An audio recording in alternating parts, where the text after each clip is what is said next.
Greetings from our Culture Mosaic team here in Hanoi and welcome back to the show. I'm your host Lan. Now in this episode, we get to discover many aspects of the local arts and craft here in the country and also indulge ourselves in the many exciting events taking place during the past week. So stay with us in the next 30 minutes of the show. Let's first check out our headlines. The craft of handmade guitars.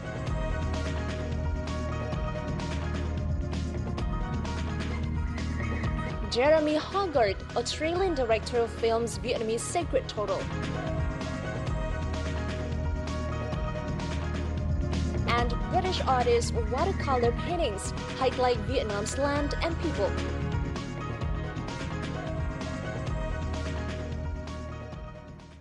Now local news comes first with the most outstanding cultural events of the last week.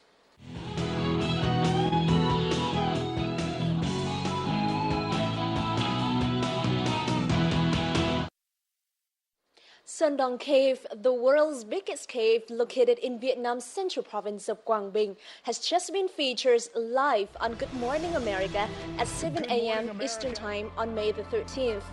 Good Morning America is a signature morning show on ABC News, one of the biggest TV networks in the U.S. And this was among few live broadcasts that ABC News has conducted from Asia. American audiences got an impressive look inside this magnificent cave.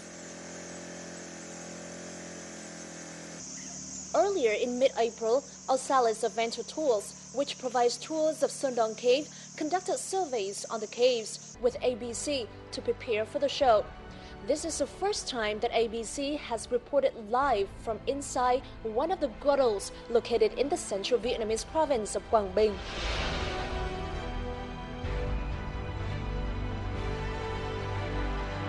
The 2-hour show also incorporated gorgeous videos of the UNESCO-recognized Hạ Long Bay and other idyllic rural charms from the country.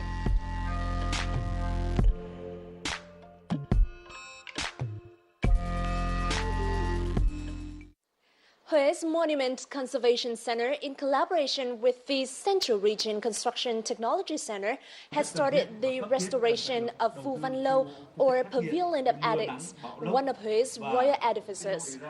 Based on research of historical material and scientific analysis for the restoration plan, the edifice will be restored following the architecture and decor of Emperor Haiding's reign in the early 20th century. The restoration project will cost an estimated 12 billion Vietnamese dong, or $553,000. Phu Văn Lâu is located on the main axis of Hue's imperial citadel. The edifice has sustained serious damage recently. This triggered an alarm among local government and residents, as many of the other 29 relics within the UNESCO-recognized Hue Royal Palace have also sustained irreparable damage. The European Chamber of Commerce in Vietnam, or Eurocharm, held its biggest social event of the year last weekend, the 9th European Food Festival. Now, this event was part of this year's Europe Day celebrations to mark 25 years of diplomatic relations between the European Union and Vietnam. Now, the festival brought together Vietnamese and international families through a shared love for authentic European food, drinks, and live music. Bảo Nguyên reports. The European Food Festival in Hanoi has become a much-anticipated yearly event. Organized by Eurocharm to celebrate Europe Day, each year this feast offers Vietnamese people a smorgasbord of culinary experience and is an interesting day out for family members and friends. And this year, however, the festival holds an even bigger meaning. Eurocharm has already organized this event for the past 10 years. And we really see it as an event to bring European culture to Vietnam.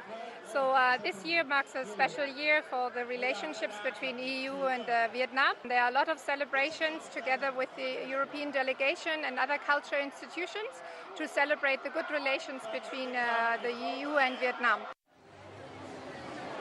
At the 30 or so booth showcasing the best food from top restaurants, 5-star hotels, and more than 20 European food and beverage companies.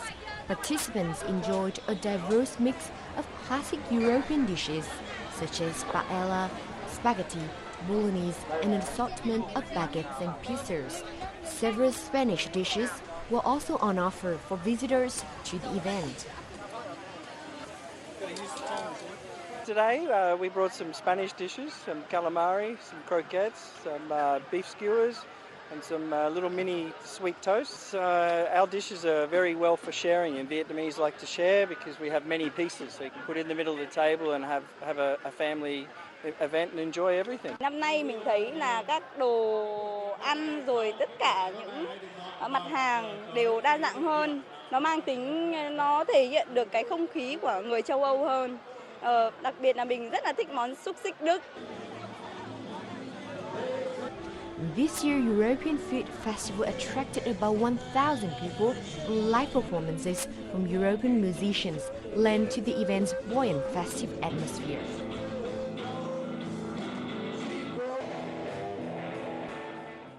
A new film entitled Hoa vàng trên cỏ xanh with the English name Dear Brother, directed by Vietnamese-American film director and screenwriter Victor Vũ, is being screened at the 68th Annual Cannes Film Festival. Fortissimo Films, a global leading film, television and video sales company, has bought the rights of this Vietnamese film and premiered it during the film festival. The film is based on the hit novel I See Yellow Flowers Upon the Green Grass by author Nguyễn Nhật Ánh, describing the childhood of two brothers in the 1980s. It is scheduled to be screened across Vietnam later in August. The 68th Annual Cannes Film Festival is being held in France and will last until the 24th of this month.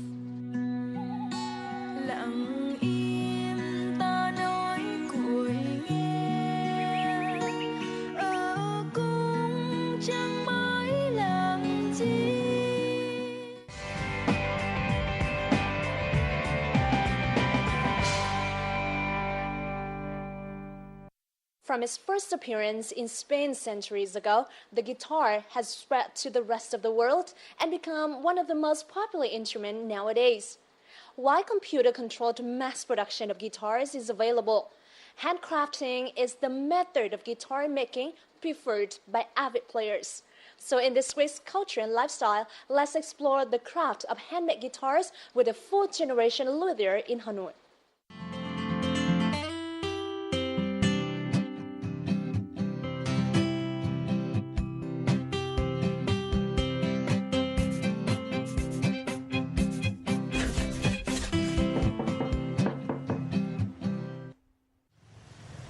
With the growing popularity of guitar playing in Vietnam, it's now quite easy to buy your own guitar at an affordable price. And you can choose from all kinds of different designs, features and qualities. At first glance, these might look like any other guitar you might find in Hào Nam Street, which is often called the Street of Instruments in Hanoi. What's special about them is they are handmade right here in this neighborhood. So let's join me to the workshop where they are crafted. Dũng is a fourth-generation luthier in Hanoi. His family has run this guitar workshop since the 1930s.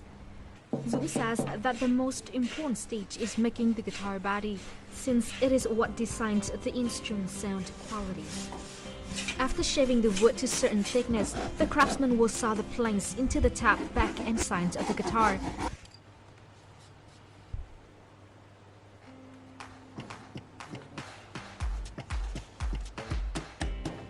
Meanwhile, these struts are glued onto the inside to make it more sturdy. After assembling the guitar body, the craftsman attached the neck, and the guitar takes its shape.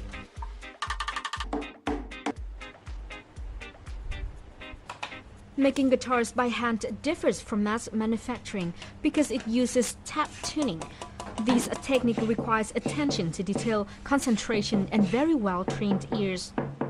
Từng miếng gỗ một dựa theo cái tính chất cứng mềm khác nhau, thì là người làm đàn thủ công phải dựa theo kinh nghiệm hiểu biết là gõ để nghe âm thanh của từng miếng gỗ một và sẽ làm độ dày mỏng sao cho nó tối ưu nhất. Thì đấy điều đó là khác biệt giữa làm thủ công và làm công nghiệp. After the body is finished, the fret, decor and varnish are applied. This technique of polishing by hand can take months because the varnish needs time to dry between applications, but it's all for the sake of quality. Cái độ dày của vét ni vì bôi từng lớp một rất là mỏng, cho nên là cái độ bám chắc vào cái thớ gỗ nó rất là tốt, và cái thứ hai nữa là cái bề mặt vét ni nó rất là mỏng thì nó không đeo nặng lên trên cái mặt gỗ, nó làm cho cái mặt gỗ nó có thể rung động được tốt nhất. Each guitar takes on average 3 months to complete. High-end guitars can even take more than 6 months. With prices ranging from $25 to $2,500 Dũng sells over 100 different types of guitar each month. For many proficient players, handmade guitars are the best choice when it comes to truly living their passion. Ming and Zhang are two guitar lovers who have come to get advice about handcrafted guitars today.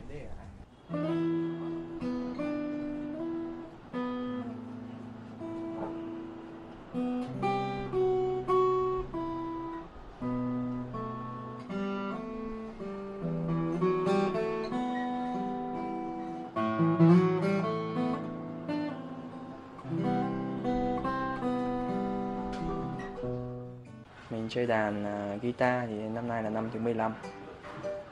Mình có cảm nhận đầu tiên là cây đàn làm thủ công thường là được làm rất cẩn thận, nên là từng chi tiết trên cây đàn đều có độ chính xác và có độ tinh xảo, từ hình thức cho đến hiệu quả sử dụng.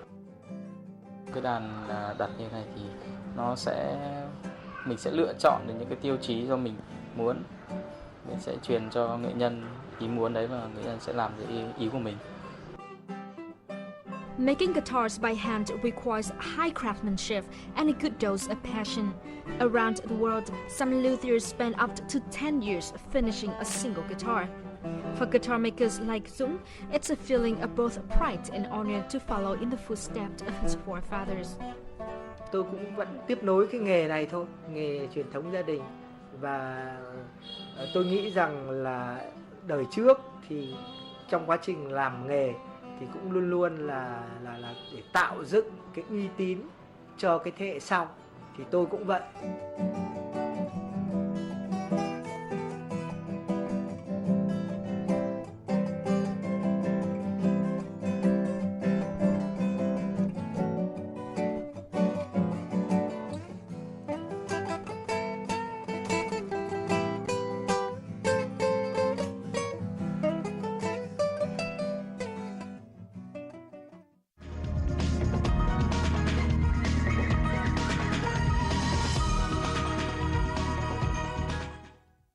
You're tuning in to Culture Mosaic, a weekly journal featuring the rich cultural diversity of Vietnam and vibrant international cultural events happening around the country.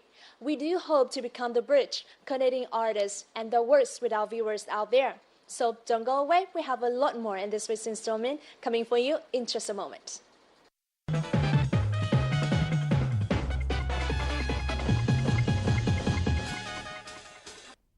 Having been to over 60 countries to make over 100 documentaries, Australian wildlife film director is now in Vietnam for his next adventure. For this week's edition of On the Mic, our reporter Michael Liu had a chance to join him and explore the work he's currently doing in the country and his amazing career.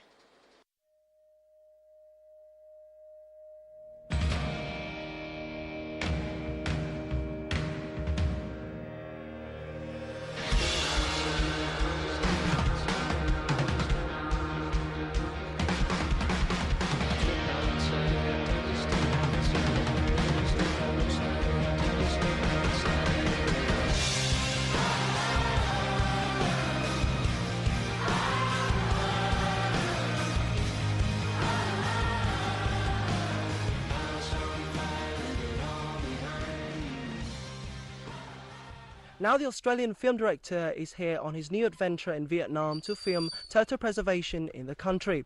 We're lucky to catch him right behind the scene to ask him about his journey here in Vietnam. Hi Jeremy, so how are you doing?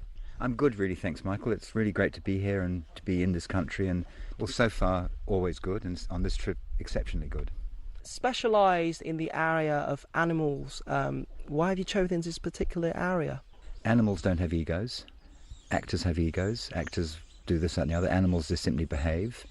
And I think it's really important to try and share with people the fact that the natural world is what we're a part of. If we lose a natural world, we lose a huge part of what we are. So why have you chosen Vietnam? Could you please share with us what Turtle Hero is about? On this occasion, we're making a film about turtles, about the conservation of turtles in many countries, and Vietnam is one of the particular ones because here you've got an extremely rare animal. Its scientific name is Raphitus. There's 4 left in the world. There's 2 in Vietnam, 2 in China. And the work that's being done here to try and protect or save the species is a crucial part of our film.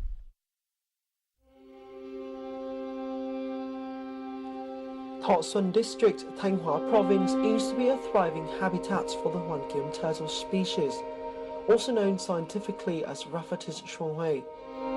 Now, former hunter Trần Văn Cường has been invited to join Turtle Hero, which aims to raise awareness of turtle protection. Tôi bây giờ thì tôi không đi nữa, tức là chỉ có cách cho mọi người mà nếu mà có gặp được cũng đặt vấn đề nhiều với tôi với nhân rồi nếu mà gặp mà bắt được thì cũng báo về. Finding out about the film crew's intention to preserve the species, Cường decided to join the $400,000 film project. Spending the day with him and his wife, he was such a lovely gentleman, and his willingness to show us what he used to do, to really involve us in how he used to hunt turtles, was for me very special. The 3 members had 3 weeks in Vietnam of the total 18 months to film DNA conservation efforts in Vietnam by the local conservationists. Công việc của chúng tôi rất là có ý nghĩa trong cái vấn đề thứ nhất là về bảo tồn loài, đa dạng sinh học. Thứ hai nữa về vấn đề là muốn đưa cái tên đó là rùa Hoan Kiếm trở thành cái tên phổ biến trên thế giới. Afterwards, Turtle Hero will continue the journey in Austria, Germany, China and the United States and will resume in Vietnam next year for Phase 2.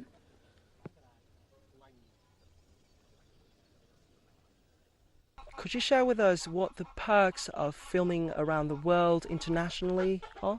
Well, always the best thing, to be honest, is getting home. Once you've been away on a trip, it's always lovely to go home. And then you always want to be away somewhere. I think the nicest things about the job I do is that you are really privileged to go to places where most people can't go. And you're dealing with people around the world who've specialised or who are researchers, and they've spent years and years studying a particular animal, a particular environment. We turn up, and once they realise that we're serious about trying to portray it, then they're incredibly generous with their knowledge. So what are the opportunities and challenges of working with animals? The difficulties are often that you're living in very remote places.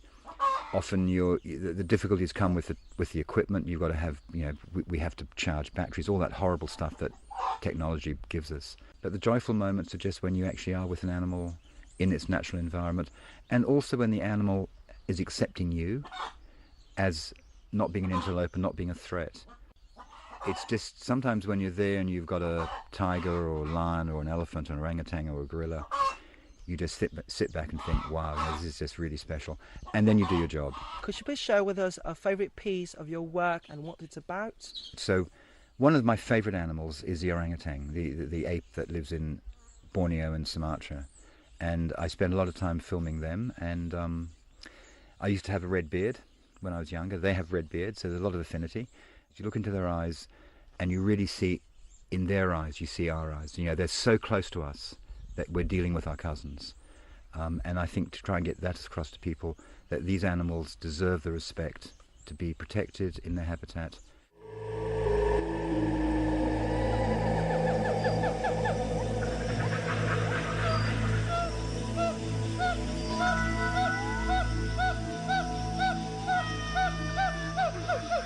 Orangutan range throughout the northern Sumatran hill forests. But when fruit is plentiful, they gather in their greatest numbers in the low-lying swamp forest. It's here that their relationships with each other and the forest are being studied.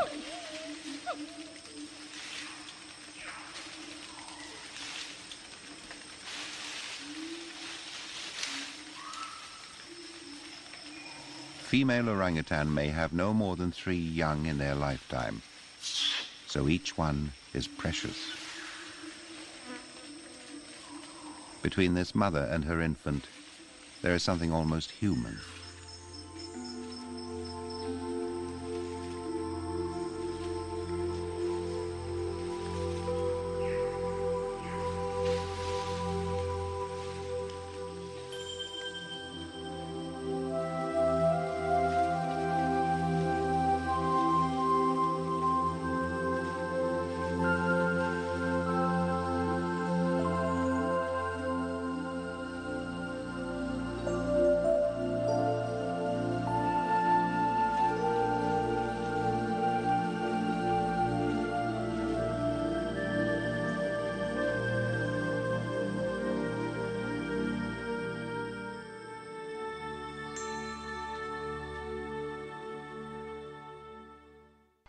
As an international filmmaker, do you have any advice for the Vietnamese filmmakers to improve their skills and be successful in this career?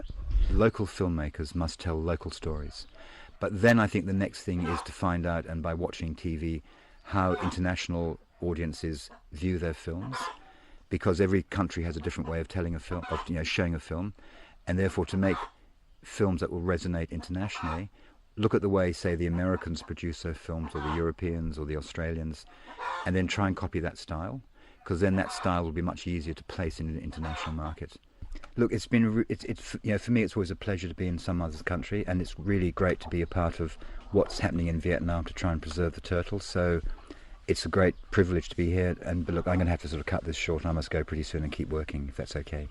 Thanks a lot for your time, for joining us today. We wish you the best of luck with your future project in Vietnam. Thank you.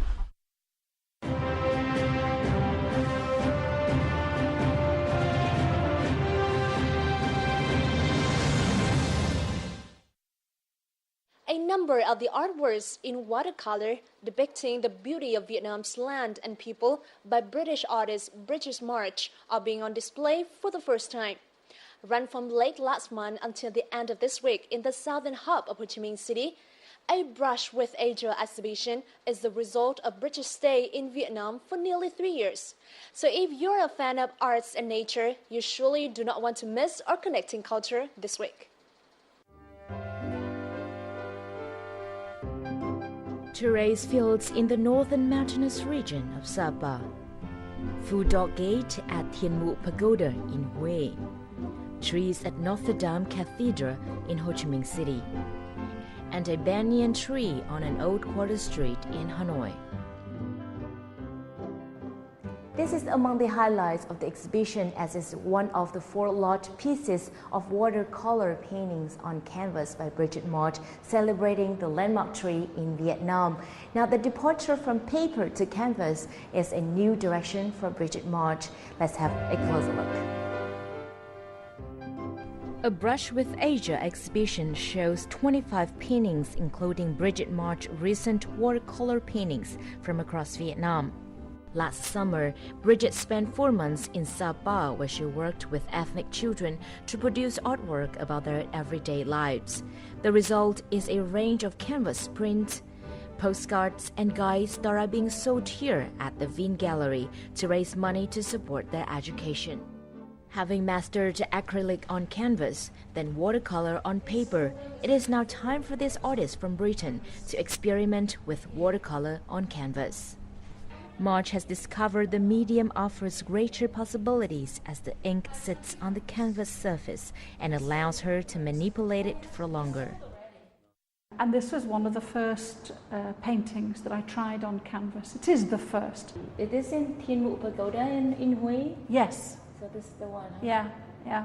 But I find this such a magical place to be, such a spiritual place.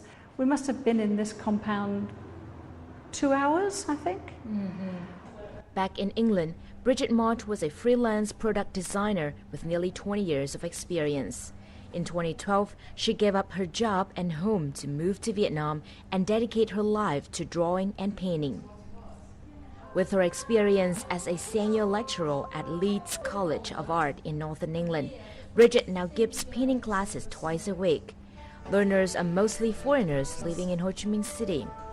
Today, Mott student Lizzie Parsons is having her first painting class, doing simple color theory and learning to mix colors. I really enjoy it. It's a nice place to explore painting, and Bridget makes it all very accessible and easy to take some first steps. While some of the learners start from scratch, there are those who have reached advanced level.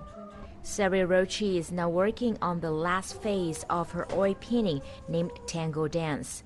She's already spent 4 weeks on it in Mott class. I think she's a great teacher and a very talented artist. I really like her exhibition downstairs. I've actually bought one of her paintings because I love her colours, her use of colours, but she's also a very good teacher. She's very structured and makes it very easy to understand and to learn. So I've learned a lot from her. Bridget has become increasingly familiar with Ho Chi Minh City's streets and corners, having lived there since 2012. This place on the west side of Binh Thanh Market in the heart of the city is one of her favorite and inspiring places for sketches. Much more than my native England, Vietnam comes alive at night. Everybody's on the streets, everybody's walking. It's very much a nighttime city. So I've become aware that my paintings of Saigon during the day look a bit calm, and Saigon is everything but calm. That is why Bridget is currently working on a new series of Ho Chi Minh City night scenes. The first one in this series is Saigon Opera by Night. It is very difficult to see what I'm mixing on the palette. So when I've finished, it looks like one thing, but it'll look like something else tomorrow morning, you know.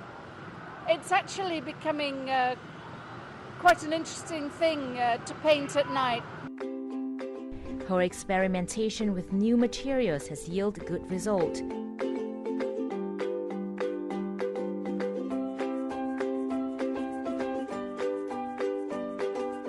The new painting skills plus the inspiration from this land and people gathered over the last 3 years have helped Bridget's artworks become brighter even at night. Hoài Lương, Vietnam Television, Ho Chi Minh City. And Connecting Cultures has also wrapped up this edition of Culture Mosaic. I hope that you've enjoyed the show. Now, please feel free to contact us at culturemosaic@vtv.vn with any comments and suggestions you may have, or to tell us about any culture events you've been to and upload your own videos as well. You can always watch repeats of our programs online at vtv4.vn and youtube.com/vtv4go. Thank you so much for watching. This is Lan Anh, and I see you again next week. Goodbye for now.